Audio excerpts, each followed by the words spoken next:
아저씨, 그 팔찌 우리 엄마 거랑 똑같아요. 국밥집 알바생의 한마디에 재벌 회장의 심장이 그 자리에서 멈췄습니다. 세상에 단 2개뿐인 팔찌였습니다. 20년 전 스위스 공방에 직접 주문 제작한 것이었죠. 세상 어디에서도 볼 수 없는 특별한 꽃잎이 그려져 있었습니다. 그런데 국밥집 알바생이 어떻게 이 팔찌를 알고 있는 걸까요? 사연 시작 전 무료인 구독과 좋아요 눌러주시면 만사형통의 기운을 팍팍 실어 보내드리겠습니다. 그럼 시작합니다. 비가 내리기 시작한 오후였습니다. 강인호는 뒷좌석 창밖을 바라보고 있었습니다. 서울 도심의 빌딩 사이로 빗방울이 떨어지고 있었죠. 50대 초반의 나이에도 여전히 반듯한 그의 얼굴에는 알 수 없는 피로감이 서려 있었습니다. 오늘만 해도 오전부터 3건의 회의를 마쳤습니다. 점심은 또 임원들과 함께 격식 차린 자리가 예정되어 있었죠. 회장님, 예약하신 식당으로 바로 이동할까요? 비서의 말에 강인호는 대답하지 않았습니다. 차창 밖으로 스쳐 지나가는 골목 하나가 눈에 들어왔습니다. 좁은 골목 안쪽으로 오래된 간판 하나가 보였습니다. 부산 돼지국밥. 잠깐 차 세워요. 비서가 당황한 표정으로 돌아봤습니다. 강인호는 이미 문을 열고 있었습니다. 우산도 챙기지 않은 채 빗속으로 나섰죠. 비서가 황급히 따라 나왔지만 강인호는 손을 들어 제지했습니다. 혼자 있고 싶었습니다. 격식도 의전도 없이 그냥 조용히 밥 한 그릇을 먹고 싶은 날이었습니다. 국밥집 문을 열자 따뜻한 열기가 얼굴을 감쌌습니다. 점심시간이 막 시작된 터라 홀은 손님들로 북적이고 있었습니다. 작업복 차림의 노동자들, 근처 직장인들, 동네 어르신들까지 명품 정장을 입은 강인호의 모습은 그 사이에서 확실히 어울리지 않았습니다. 몇몇 손님들이 힐끔 바라봤지만 강인호는 개의치 않았습니다. 어서 오세요. 혼자 오셨어요? 밝은 목소리가 들렸습니다. 강인호가 고개를 돌렸습니다. 그 순간이었습니다. 파란 상의에 앞치마를 두른 여고생이 서 있었습니다. 17에서 18살쯤 되어 보였습니다. 긴 생머리에 또렷한 눈매를 가진 아이였죠. 밝게 웃으며 자리를 안내하려는 그 얼굴을 보는 순간 강인호의 발이 그 자리에서 굳었습니다. 심장이 한 박자 건너뛰었습니다. 저 눈매다. 처음 보는 아이인데 낯설지 않은 눈매였습니다. 어딘가 깊이 새겨진 기억 속에서 본 적 있는 눈빛이었죠. 강인호는 자신의 눈을 의심했습니다. 한 번 더 바라봤지만 볼수록 더욱 선명해졌습니다. 20년 전 기억 속의 그 얼굴, 꽃집 앞에서 처음 웃어 보이던 그 눈빛과 너무나 닮아 있었습니다. 미경이 닮았다. 아니, 착각이겠지. 이쪽 자리로 안내해 드릴게요. 여고생이 다시 말을 건넸습니다. 강인호는 정신을 차리고 고개를 끄덕이며 자리에 앉았습니다. 여고생이 메뉴판을 건네며 웃었습니다. 그 웃음이 또 가슴을 찔렀습니다. 특국밥 하나 주세요. 강인호는 애써 시선을 메뉴판으로 내렸습니다. 하지만 여고생이 주방 쪽으로 돌아서는 뒷모습을 자신도 모르게 눈으로 쫓고 있었습니다. 걸음걸이마저 닮아 있는 것 같았습니다. 20년이 지났는데 이런 곳에서 있을 수 없는 일이야. 강인호는 손목의 팔찌를 무의식적으로 매만졌습니다. 오래되어 빛이 바랬지만 단 하루도 손목에서 뺀 적이 없는 팔찌였습니다. 세상에 단 2개뿐인 것이었죠. 나머지 하나가 어디에 있는지는 알 수 없었습니다. 20년 전 그 사람이 가져갔을 것이었습니다. 아니면 버렸을지도 몰랐습니다. 뜨거운 국밥이 상에 올랐습니다. 맛있게 드세요. 강인호는 고개를 들었습니다. 그리고 다시 한번 그 눈매를 확인했습니다. 착각이 아니었습니다. 분명히 닮아 있었습니다. 숟가락을 들었지만 국물이 목으로 넘어가지 않았습니다.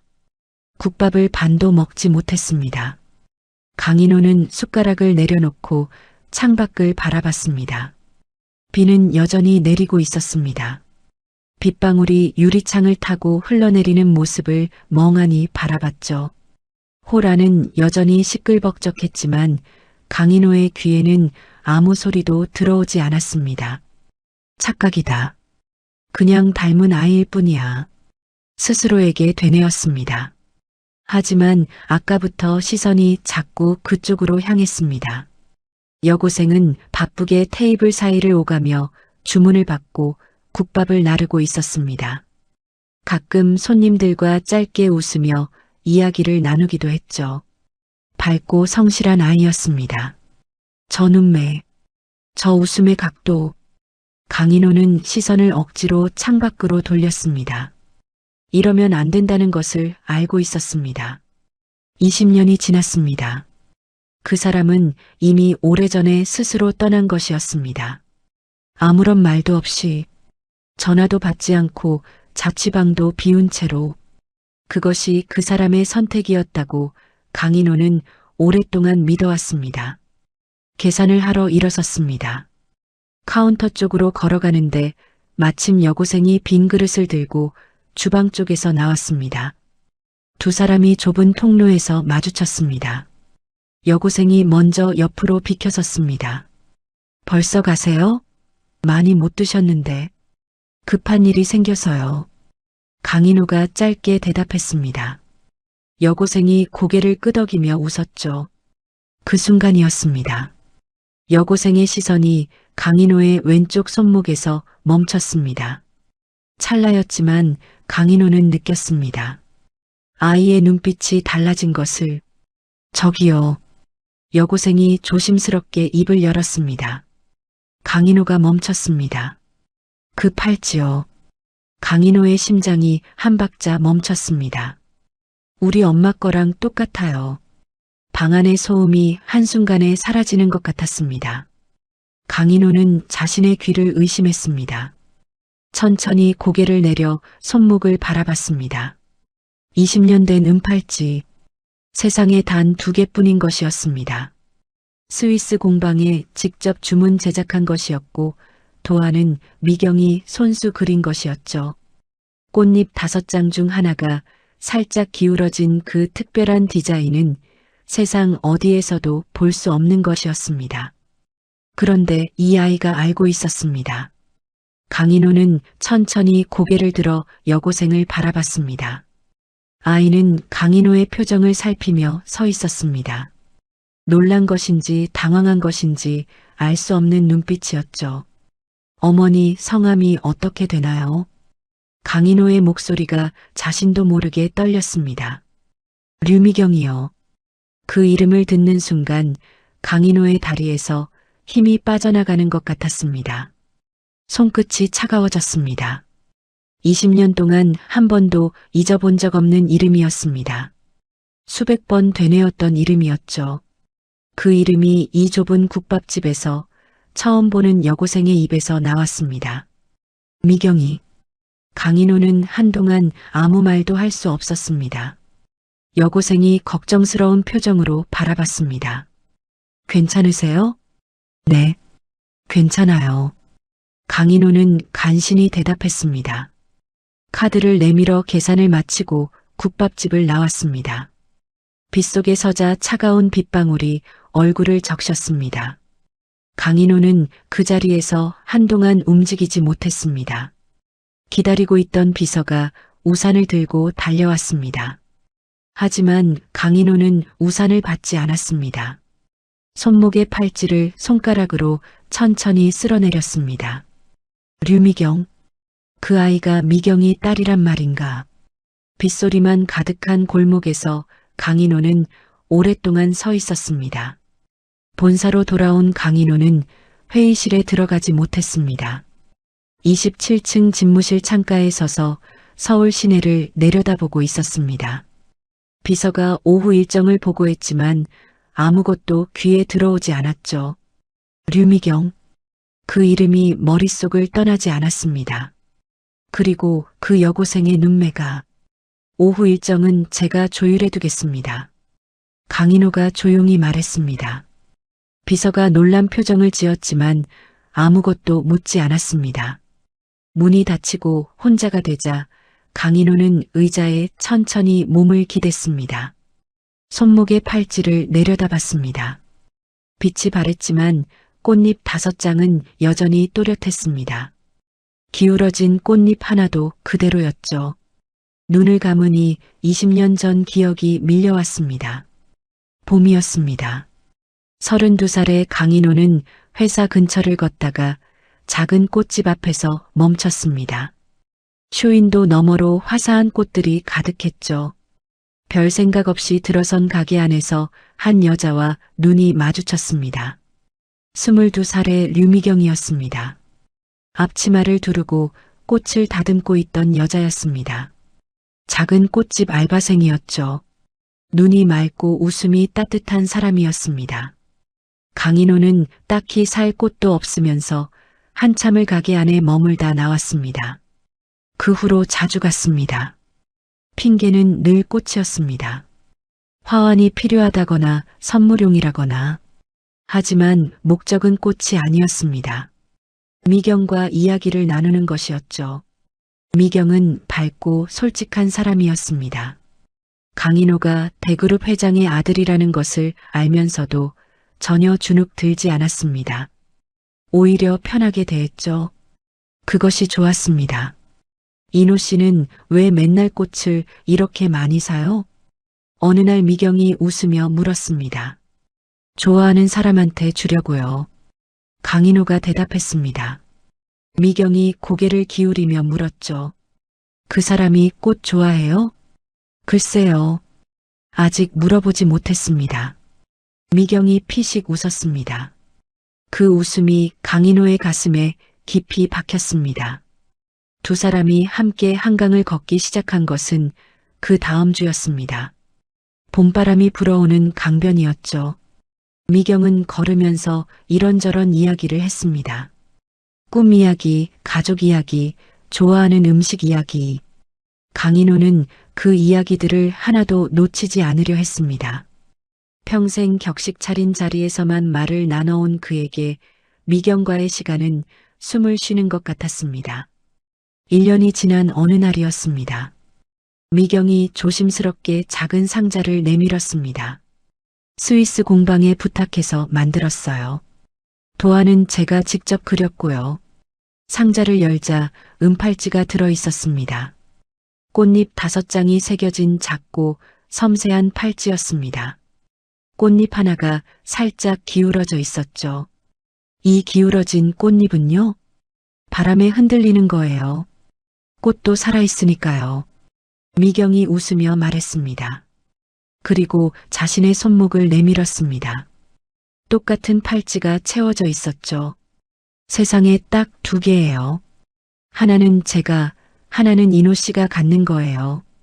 우리가 함께할 모든 시간을 담고 싶어서요. 강인호는 감동해서 말을 잃었습니다. 미경이 직접 팔찌를 채워줬습니다. 차가운 은빛이 손목에 닿던 그 감촉이 아직도 선명했습니다. 그때가 마지막이었지.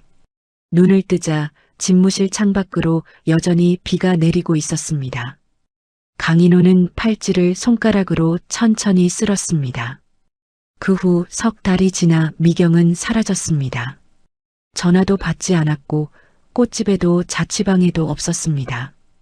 아무런 말도 없이 그냥 사라진 것이었죠. 왜 떠났는지 20년 동안 단 한 번도 납득이 된 적이 없었습니다. 그리고 오늘 그 팔찌를 알고 있는 여고생을 만났습니다. 류미경의 딸이라고 했습니다. 강인호는 자리에서 일어났습니다. 비서를 불러야 했습니다. 비서실장 윤태준을 부른 것은 저녁 무렵이었습니다. 집무실로 들어선 윤태준은 강인호의 표정을 보고 잠시 멈췄습니다. 20년 가까이 곁에서 일해온 사람이었습니다. 회장의 표정만 봐도 무슨 일인지 짐작하는 사람이었죠. 하지만 오늘의 표정은 처음 보는 것이었습니다. 류미경이라는 사람을 찾아주세요. 강인호가 조용히 말했습니다. 지금으로부터 20년 전 서울 마포구 일대 꽃집에서 일하던 사람입니다. 지금은 딸과 함께 살고 있을 겁니다. 딸은 17에서 18살쯤 됐을 거예요. 윤태준이 메모를 하며 물었습니다.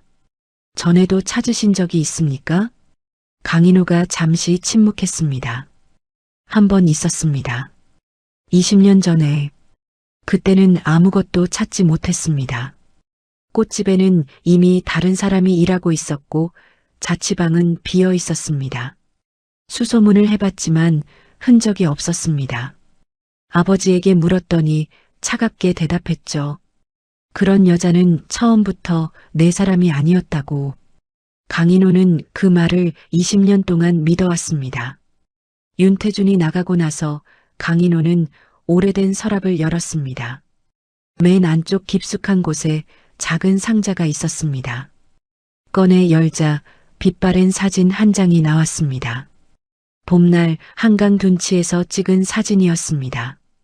미경이 카메라를 향해 웃고 있었죠. 손목에는 은팔찌가 채워져 있었습니다. 기울어진 꽃잎 하나가 햇빛에 반짝이고 있었습니다. 강인호는 사진을 한참 바라봤습니다. 왜 아무 말도 없이 떠났을까? 그것이 20년 동안 풀리지 않는 질문이었습니다. 싸운 것도 아니었습니다. 사이가 나빠진 것도 아니었죠. 오히려 그 무렵 두 사람은 가장 좋았습니다. 미경이 팔찌를 맞춰준 것도 그 즈음이었으니까요. 그런데 어느 날 갑자기 사라졌습니다. 이틀 후 윤태준이 보고서를 가져왔습니다. 강인호는 떨리는 손으로 서류를 받았습니다. 류미경, 현재 서울 거주, 편의점 야간 파트 근무, 딸 이지은 18세. 강인호는 딸의 생년월일을 확인했습니다. 눈앞이 흐려졌습니다. 미경이 떠난 지 9달 후. 그 말이 머릿속에서 맴돌았습니다. 9달. 강인호는 서류를 덮고 눈을 감았습니다.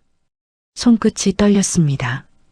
그리고 보고서 맨 뒤에 한 장이 더 있었습니다. 윤태준이 조심스럽게 말을 꺼냈습니다. 회장님, 추가로 확인된 사항이 있습니다. 강인호가 고개를 들었습니다. 20년 전 선대 회장님 비서실에서 류미경 씨를 직접 찾아간 기록이 있습니다. 당시 비서실장이었던 박성도 씨가 관련되어 있는 것으로 보입니다. 방 안에 침묵이 내려앉았습니다. 강인호는 천천히 서류를 내려놓았습니다. 그리고 창밖을 바라봤습니다. 모든 것이 맞아 떨어지고 있었습니다. 미경이 스스로 떠난 것이 아니었습니다. 누군가가 내보낸 것이었죠. 그리고 그 누군가는 강인호의 아버지였습니다. 아버지가 내쫓은 거였어. 미경이가 떠난 게 아니라 20년 동안 쌓아온 믿음이 한순간에 무너지는 소리가 들렸습니다. 강인호는 주먹을 쥐었습니다. 손목의 팔찌가 손등 위로 차갑게 느껴졌습니다. 미경은 떠난 것이 아니었습니다. 쫓겨난 것이었습니다. 그리고 혼자 아이를 낳아 키운 것이었죠. 20년 동안 단 한 번도 나타나지 않은 채로 강인호는 자리에서 일어났습니다. 아버지의 영정이 있는 곳으로 가야 했습니다. 사흘이 지났습니다. 강인호는 그동안 잠을 제대로 이루지 못했습니다. 아버지가 미경을 내쫓았다는 사실이 머릿속을 떠나지 않았습니다. 20년 동안 미경이 스스로 떠났다고 믿어왔습니다. 그 믿음이 강인호를 버티게 해주었습니다. 배신당한 기억으로 만들어두면 잊을 수 있을 것 같았으니까요. 하지만 실제로는 한 번도 잊은 적이 없었습니다. 새벽 3시에 깨어나 천장을 바라봤습니다. 미경이는 알고 있을까? 내가 몰랐다는 것을 모를 것이었습니다. 비서가 찾아와 돈을 쥐어주며 내쫓았다면 미경은 강인호가 시킨 것이라고 믿었겠죠. 그렇게 20년을 살아온 것이었습니다. 강인호를 원망하며 배신당했다고 믿으며 혼자 아이를 키우면서 가슴이 찢어지는 것 같았습니다. 그날 오후 강인호는 다시 그 골목을 찾았습니다. 부산 돼지국밥. 간판은 여전히 낡아 있었습니다. 점심시간이 지난 한산한 시간이었습니다. 강인호는 문을 열고 들어섰습니다. 사장으로 보이는 중년 여성이 홀을 정리하다가 고개를 들었습니다. 어서 오세요. 강인호는 자리에 앉으며 홀을 살폈습니다. 지은은 보이지 않았습니다. 학교에 있을 시간이었죠. 강인호는 특국밥을 시키고 조용히 앉아 있었습니다. 사장 아주머니가 국밥을 가져다 놓으며 말을 건넸습니다. 저번에도 오셨죠? 기억나요. 비 오던 날. 네. 맛이 생각나서 다시 왔습니다. 강인호가 짧게 대답했습니다. 아주머니가 웃으며 물러났습니다. 강인호는 국밥을 앞에 두고 손목의 팔찌를 내려다봤습니다. 지은이라고 했지. 이지은. 딸의 이름을 속으로 되뇌었습니다. 지은이 자신의 딸일 가능성이 높다는 것을 이미 알고 있었습니다. 생년월일이 맞았습니다. 그리고 그 눈매가 맞았습니다. 하지만 확신만으로 나설 수는 없었습니다. 이것은 세 사람의 인생이 걸린 문제였습니다. 국밥을 천천히 먹고 있을 때였습니다. 문이 열리는 소리가 났습니다. 강인호는 고개를 들지 않았습니다. 하지만 이내 익숙한 목소리가 들렸습니다. 사장님, 저 왔어요. 오늘 일찍 끝났어요. 지은이었습니다. 교복 차림이었습니다. 가방을 내려놓으며 앞치마를 두르던 지은이 강인호를 발견했습니다. 잠깐 멈칫했습니다. 또 오셨네요. 지나가다 생각이 나서요.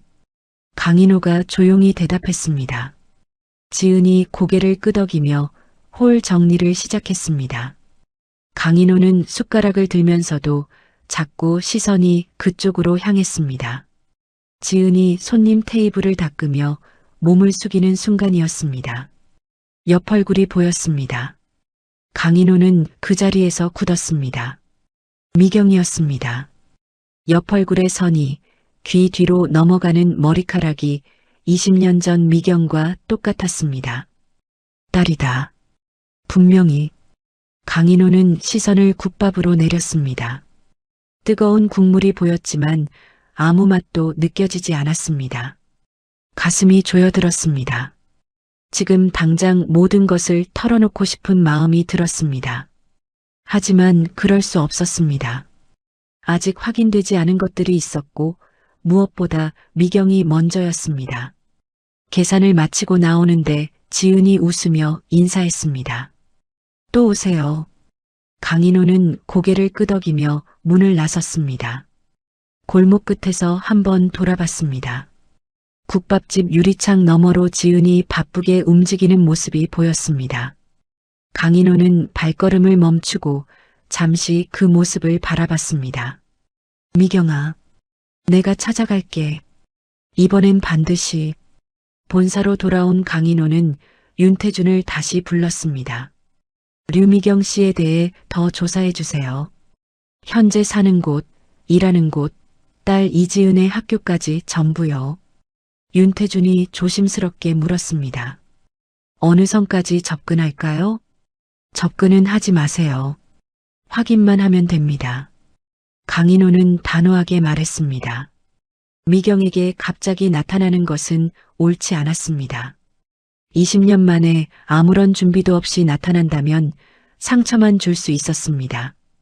먼저 모든 것을 확인하고 정리해야 했습니다. 그것이 미경에 대한 최소한의 예의였죠. 윤태준이 나가고 나서 강인호는 창가에 섰습니다. 서울 야경이 펼쳐져 있었습니다. 수십조 자산을 가진 그룹의 회장이었습니다. 원하는 것은 무엇이든 손에 넣을 수 있는 위치였죠. 하지만 20년 동안 단 한 가지를 끝내 손에 넣지 못했습니다. 미경이가 왜 사라졌는지, 그것 하나를 몰랐습니다. 이제는 알았습니다.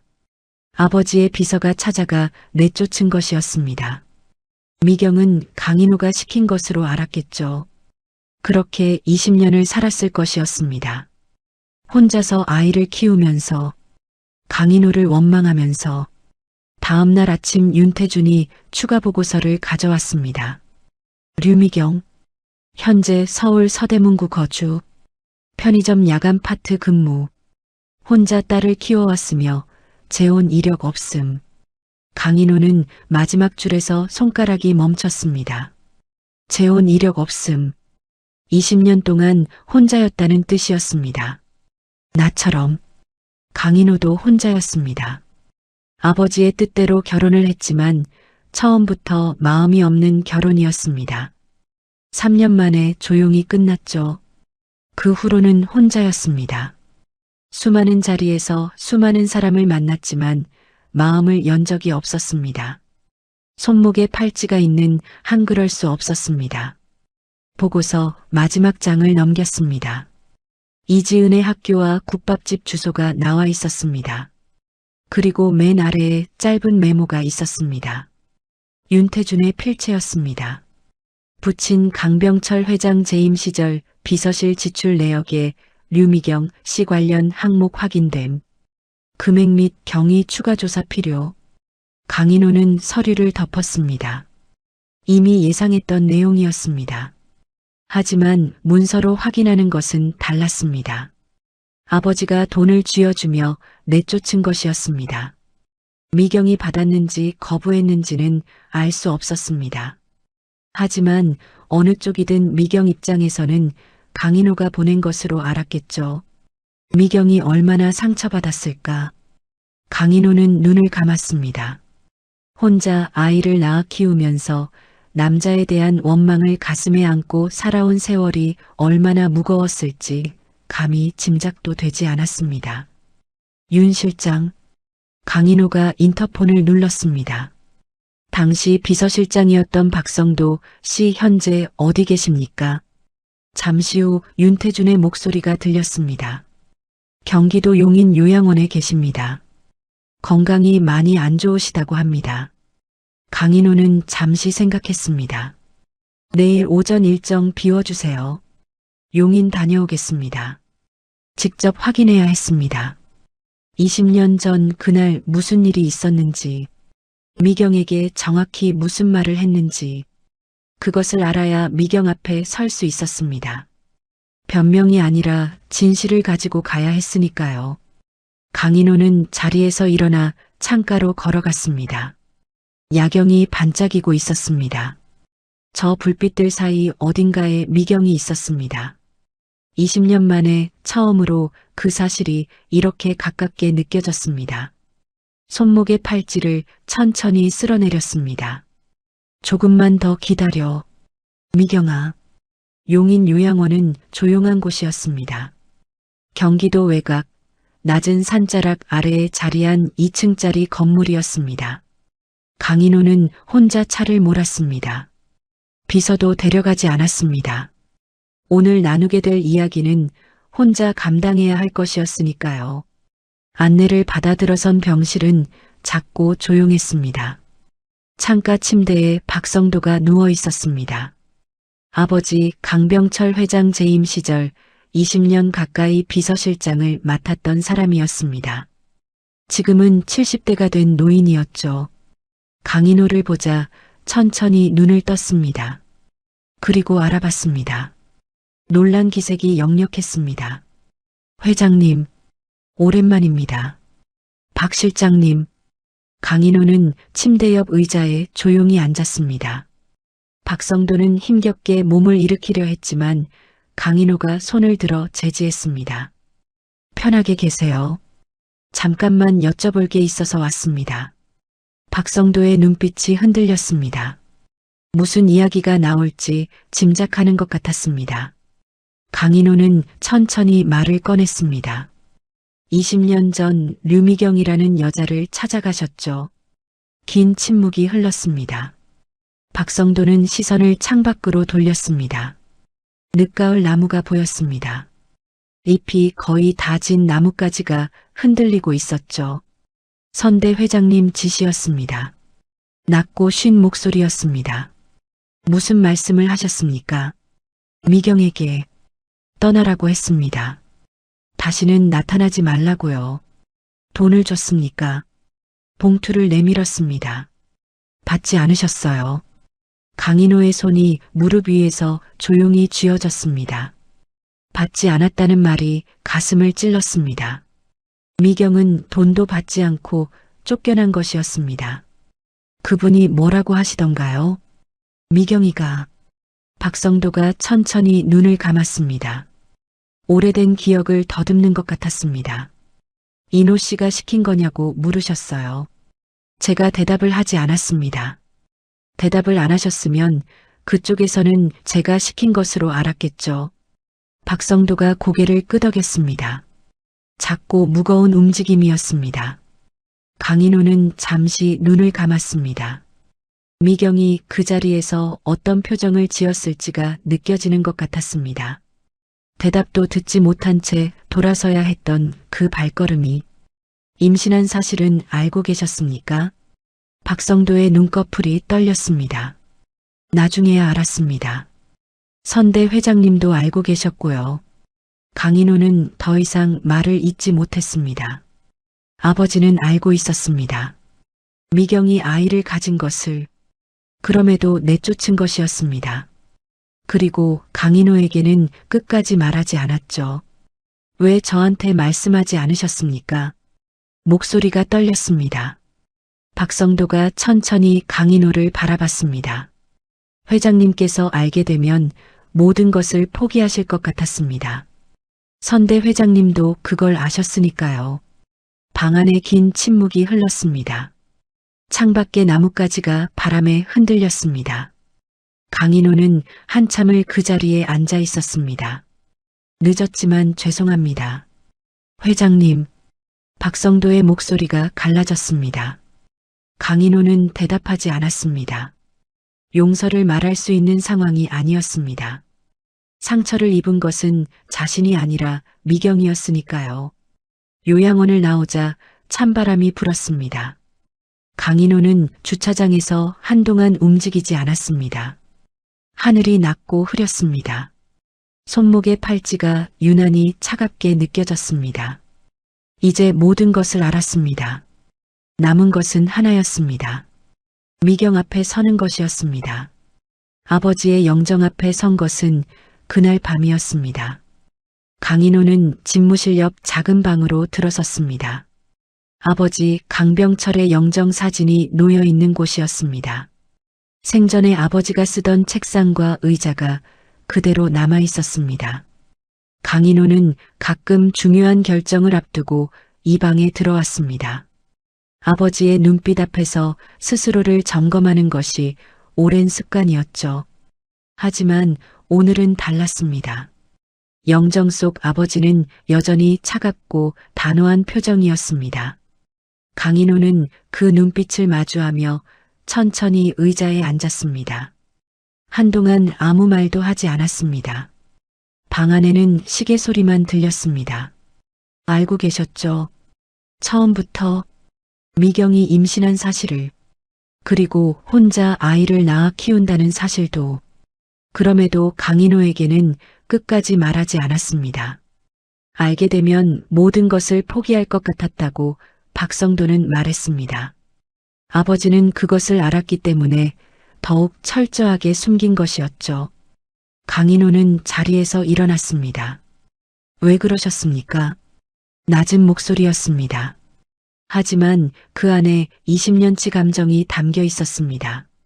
미경이가 무슨 잘못을 했습니까? 가난한 집 딸이라는 것이 잘못입니까? 꽃집 알바생이라는 것이 잘못입니까? 영정은 대답이 없었습니다. 강인호는 계속했습니다. 그 사람이 20년을 어떻게 살았는지 아십니까? 혼자서 아이를 키우면서, 편의점 야간 파트를 하면서, 저를 원망하면서. 목소리가 흔들렸습니다. 강인호는 억지로 눌렀습니다. 저는 그동안 아버지 뜻대로 살았습니다. 원하는 여자와 결혼도 했습니다. 회사도 키웠습니다. 아버지가 원하는 모든 것을 했습니다. 하지만 단 한 번도 괜찮은 적이 없었습니다. 손목의 팔찌를 바라봤습니다. 이 팔찌 하나를 20년 동안 뺀 적이 없습니다. 아버지도 보셨을 텐데 한 번도 물어보지 않으셨죠? 알고 있었으니까요. 제가 잊지 못한다는 것을.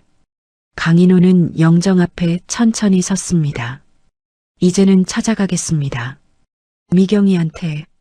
아버지가 한 일을 제가 대신 사과할 수는 없습니다. 하지만 제가 몰랐다는 것만큼은 전해야겠습니다. 그것이 제가 할 수 있는 전부입니다. 방 안에 긴 침묵이 흘렀습니다. 강인호는 영정을 한 번 더 바라보다가 천천히 몸을 돌렸습니다. 아버지를 용서할 수 있을지는 모르겠습니다. 어쩌면 평생 용서하지 못할 수도 있었습니다. 하지만 지금 이 순간 그것은 중요하지 않았습니다. 중요한 것은 미경이었습니다. 복도로 나오자 집무실 불빛이 보였습니다. 늦은 시간임에도 윤태준이 아직 자리를 지키고 있었습니다. 강인호는 안으로 들어섰습니다. 류미경 씨 연락처 알아봐 주세요. 윤태준이 고개를 들었습니다. 직접 연락하실 겁니까? 아니요. 강인호는 잠시 생각했습니다. 직접 연락하는 것은 옳지 않았습니다. 20년 만에 갑자기 전화를 받는다면 미경이 얼마나 당황할지 먼저 지은을 통해야 했습니다. 국밥집에서 이미 몇 번 마주쳤습니다. 지은도 무언가를 느끼고 있을 것이었습니다. 지은이를 통해서 가겠습니다. 강인호는 창밖을 바라봤습니다. 서울의 야경이 반짝이고 있었습니다. 저 불빛들 사이 어딘가에 미경이 있었습니다. 오늘 밤도 혼자 잠들고 있겠죠. 조금만 더 기다려. 미경아. 이번엔 내가 반드시 찾아갈게. 다음 날 오후였습니다. 강인호는 국밥집 앞 골목에 차를 세웠습니다. 혼자였습니다. 오늘도 비서는 데려오지 않았죠. 시계를 확인했습니다. 오후 2시, 점심 손님이 빠져나가고 한산해질 시간이었습니다. 차에서 내리지 않고 한동안 앉아 있었습니다. 무슨 말부터 꺼내야 할까? 수십 년간 수백 번의 협상 자리에서 말 한마디로 판을 뒤집어온 사람이었습니다. 하지만 지금 이 순간만큼은 어떻게 말을 시작해야 할지 알 수 없었습니다. 상대는 18살 여고생이었습니다. 그리고 아마도 자신의 딸일 가능성이 높은 아이였죠. 차 문을 열고 나섰습니다. 국밥집 문을 열자 사장 아주머니가 반갑게 인사했습니다. 홀에는 손님이 2 테이블 뿐이었습니다. 강인호는 창가 자리에 앉았습니다. 잠시 후 주방 쪽에서 지은이 나왔습니다. 강인호를 보고 잠깐 멈췄다가 다가왔습니다. 또 오셨네요. 특국밥이요? 네. 그리고 잠깐 시간이 되면 드릴 말씀이 있어서요. 지은의 눈빛이 달라졌습니다. 무언가를 느끼는 것 같았습니다. 주방에 주문을 넣고 돌아온 지은은 사장 아주머니에게 눈짓을 했습니다. 아주머니가 고개를 끄덕였습니다. 지은이 강인호 맞은편에 조심스럽게 앉았습니다. 무슨 말씀이세요? 강인호는 잠시 지은의 얼굴을 바라봤습니다. 가까이서 보니 더욱 선명했습니다. 미경의 눈매, 미경의 입꼬리, 그리고 고개를 기울이는 각도까지 어머니 이야기를 들었습니다. 지은이 굳었습니다. 20년 전 일입니다. 어머니가 갑자기 연락이 끊겼을 때 저도 찾아다녔습니다. 하지만 아무것도 찾지 못했어요.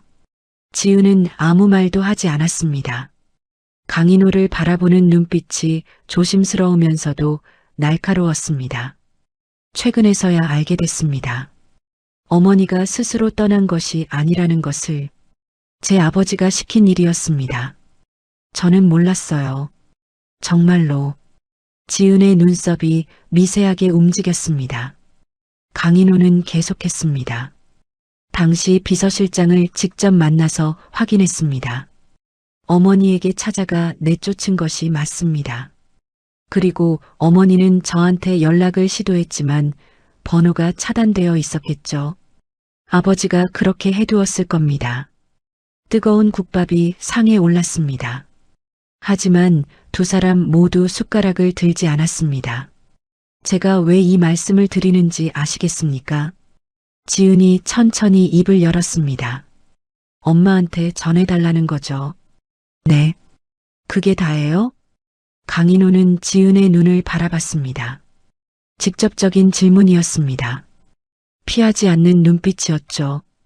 이 아이는 미경을 닮았습니다. 솔직하고 단단한 눈빛까지도. 한 가지 더 있습니다. 강인호가 조용히 말했습니다. 지은 씨 생년월일이 어떻게 됩니까?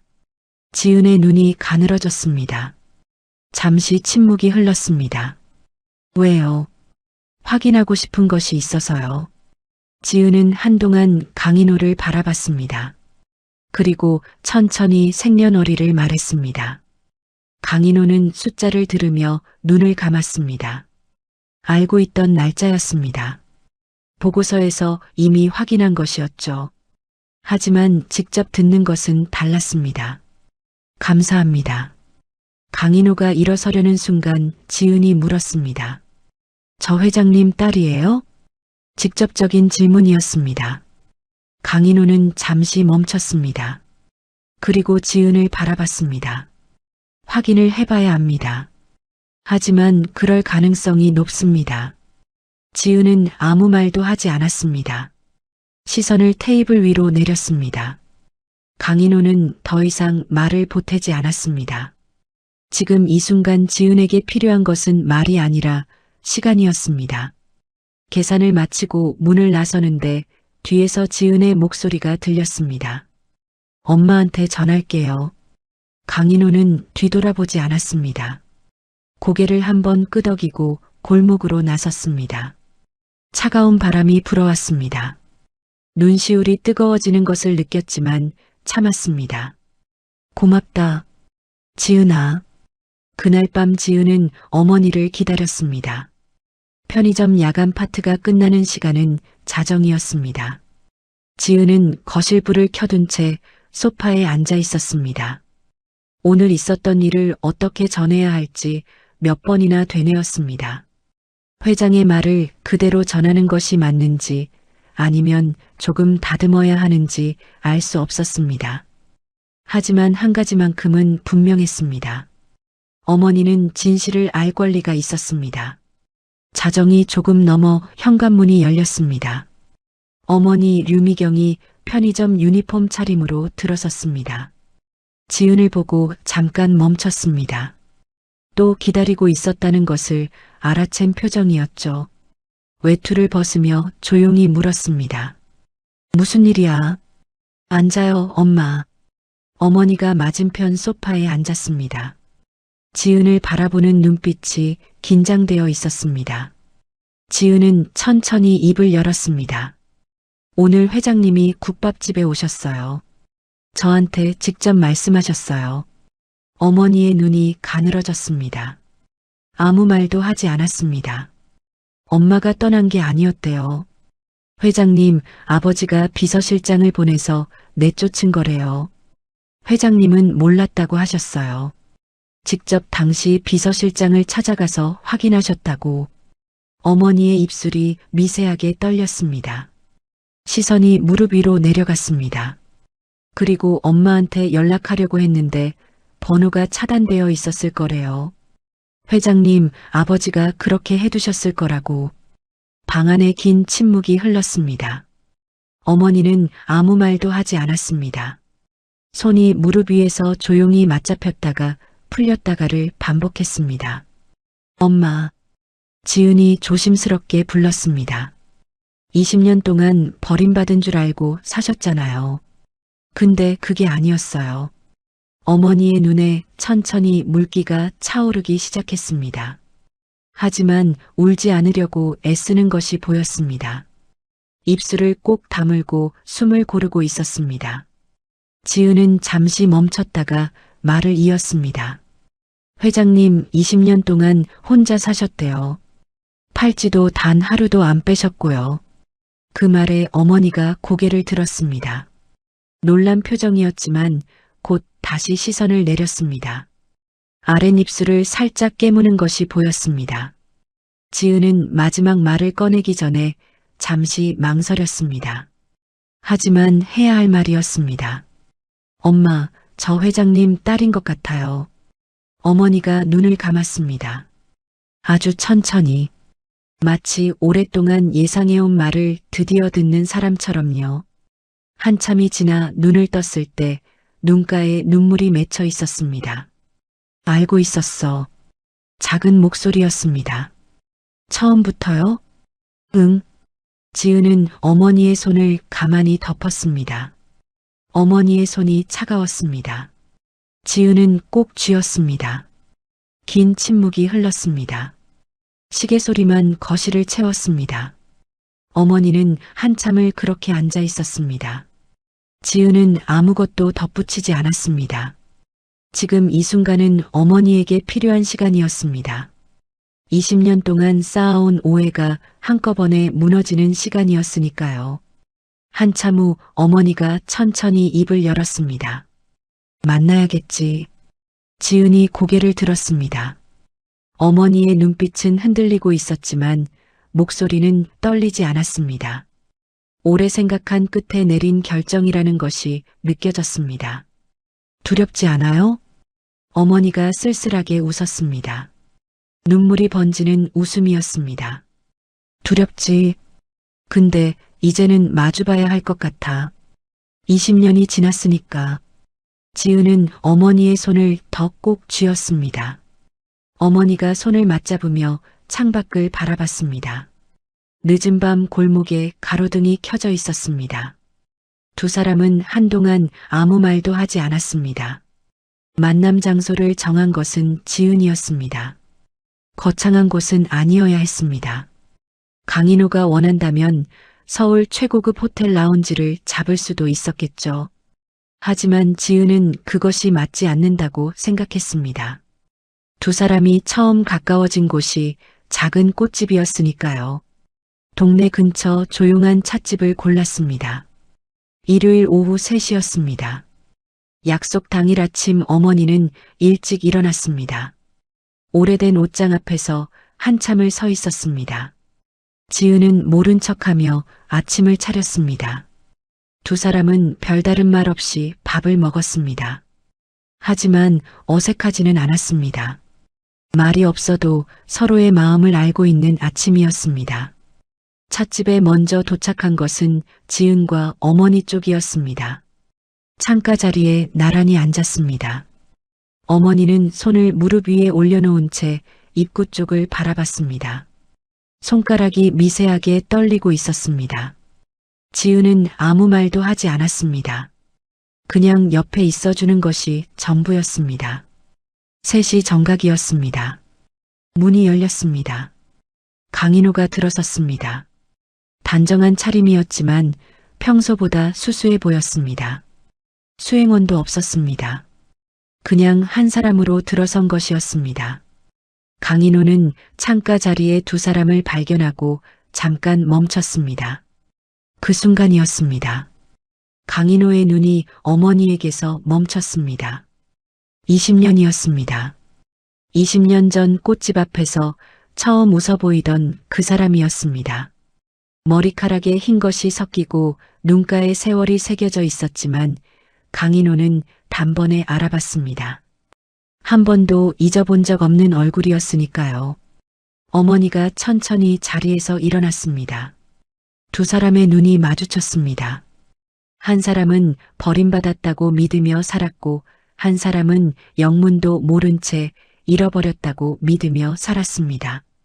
그 시간이 두 사람 사이에 고스란히 쌓여 있었습니다. 강인호가 천천히 걸어왔습니다. 테이블 앞에 서서 어머니를 바라봤습니다. 말을 준비해 왔지만 막상 마주서자 아무것도 나오지 않았습니다. 그저 눈빛만이 모든 것을 말하고 있었습니다. 20년 동안 찾아 헤맸다는 것을, 단 하루도 잊은 적 없었다는 것을.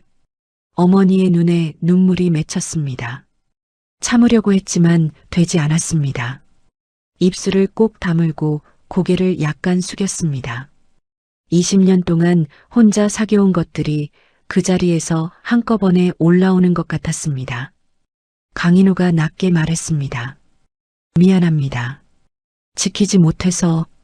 그 한마디에 어머니의 어깨가 작게 흔들렸습니다.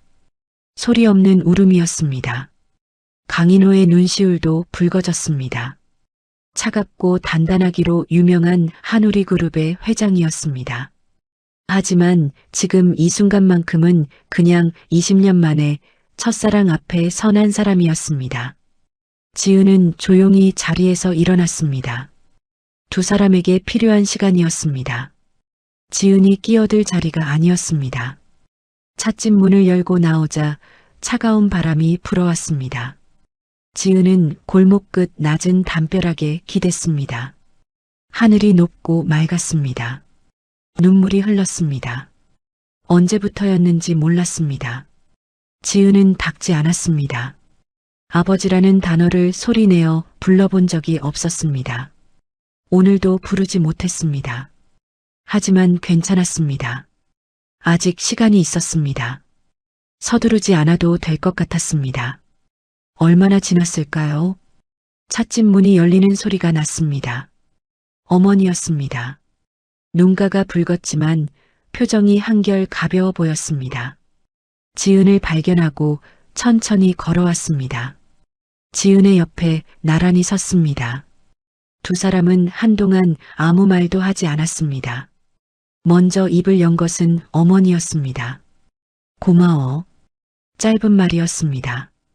하지만 지은은 그 안에 담긴 것들을 알았습니다. 지은은 어머니의 손을 가만히 잡았습니다. 어머니가 손을 꼭 쥐었습니다. 따뜻했습니다. 겨울이 시작되는 무렵이었습니다. 찻집에서의 만남 이후 2달이 흘렀습니다. 많은 것이 바뀌었고 많은 것이 천천히 제자리를 찾아가고 있었습니다. 한꺼번에 달라진 것은 없었습니다. 서툴고 어색한 시간들이 먼저였습니다. 하지만 그 서툼 속에서 조금씩 쌓이는 것들이 있었습니다. 강인호는 일주일에 한 번씩 국밥집을 찾아왔습니다. 처음엔 혼자였습니다. 그러다 어느 날부터 미경과 함께 오기 시작했습니다. 두 사람은 창가 자리에 마주 앉아 국밥을 먹었습니다. 많은 말을 나누는 것 같지는 않았습니다. 하지만 함께 있는 것만으로도 충분한 것처럼 보였습니다. 지은은 그 테이블에 국밥을 가져다 놓으며 두 사람의 모습을 훔쳐봤습니다. 어머니가 웃고 있었습니다. 지은이 기억하는 한 가장 자연스러운 웃음이었습니다. 강인호와 지은 사이에도 조금씩 시간이 쌓였습니다. 처음에는 어색했습니다. 뭐라고 불러야 할지도 몰랐습니다. 회장님이라고 부르기엔 이상했고 아버지라고 부르기엔 아직 입이 열리지 않았습니다. 그냥 이름도 호칭도 없이 대화를 나눴습니다. 그것으로 충분했습니다. 서두를 필요가 없었으니까요. 어느 날 퇴근 후 강인호가 국밥집 앞 골목에서 지은을 기다리고 있었습니다. 손에 작은 상자를 들고 있었습니다. 지은이 다가서자 조용히 내밀었습니다. 열어봐요. 상자를 열자 은팔찌가 들어 있었습니다. 새 것이었지만 꽃무늬가 낯익었습니다. 줄기가 가늘게 이어지고 꽃잎이 5장, 그리고 꽃잎 하나가 살짝 기울어져 있었습니다. 똑같이 만들어 달라고 했어요. 3개. 지은은 고개를 들어 강인호를 바라봤습니다. 하나는 미경이 것, 기존 것은 너무 낡아서, 하나는 내 것, 그리고 하나는 지은이 것. 지은은 한동안 말을 잇지 못했습니다. 손바닥 위의 팔찌가 겨울 햇살에 은은하게 빛났습니다. 3개. 처음부터 2개였던 팔찌가 이제 3개가 되었습니다. 아버지. 소리내어 부르지는 못했습니다. 하지만 처음으로 그 단어가 마음속에서 자연스럽게 떠올랐습니다. 지은은 천천히 팔찌를 손목에 끼웠습니다. 차가운 눈빛이 피부에 닿았습니다. 감사해요. 강인호가 조용히 웃었습니다. 처음 보는 웃음이었습니다. 긴장이 빠진 얼굴이었습니다. 지은은 그 웃음이 낯설지 않다는 것을 알았습니다. 거울 속 자신의 웃음과 닮아 있었습니다. 그 주 일요일이었습니다. 세 사람은 처음으로 함께 밥을 먹었습니다. 거창한 식당이 아니었습니다. 지은이 고른 곳은 국밥집이었습니다. 세 사람이 처음 연결된 곳이었으니까요. 사장 아주머니가 눈치 있게 창가 자리를 비워두었습니다. 뜨거운 국밥 3그릇이 상에 올랐습니다. 처음엔 어색했습니다. 숟가락을 드는 타이밍도 달랐고 말을 꺼내는 것도 서툴렀습니다. 하지만 국물이 한 모금씩 넘어가면서 조금씩 풀렸습니다. 미경이 먼저 말을 꺼냈습니다. 지은이가 여기서 일하는 거 나는 진짜 몰랐어요. 강인호가 지은을 바라보며 말했습니다. 알았으면 더 일찍 왔을 텐데. 지은이 피식 웃었습니다. 그럼 제가 더 힘들었겠죠. 세 사람이 동시에 웃었습니다. 작은 웃음이었습니다. 하지만 그 웃음이 국밥집 창가에 오래 머물렀습니다. 미경의 손목에 새 팔찌가 빛나고 있었습니다. 강인호의 손목에도, 그리고 지은의 손목에도 3개의 팔찌가 같은 자리에서 같은 빛을 내고 있었습니다. 창밖으로 첫눈이 내리기 시작했습니다. 국밥집 유리창을 타고 흰 눈송이가 천천히 떨어졌습니다. 강인호는 그 모습을 바라보다가 천천히 숟가락을 들었습니다. 20년이 걸렸습니다. 하지만 이제 여기 있습니다. 우리 세 사람이. 뜨거운 국물이 목으로 넘어갔습니다. 처음으로 제대로 된 맛이 느껴졌습니다. 창밖에는 눈이 계속 내리고 있었습니다. 오늘의 이야기가 마음에 작은 울림을 드렸다면 구독과 좋아요를 눌러주세요. 따뜻한 댓글도 기다리겠습니다. 당신의 오늘을 늘 응원합니다.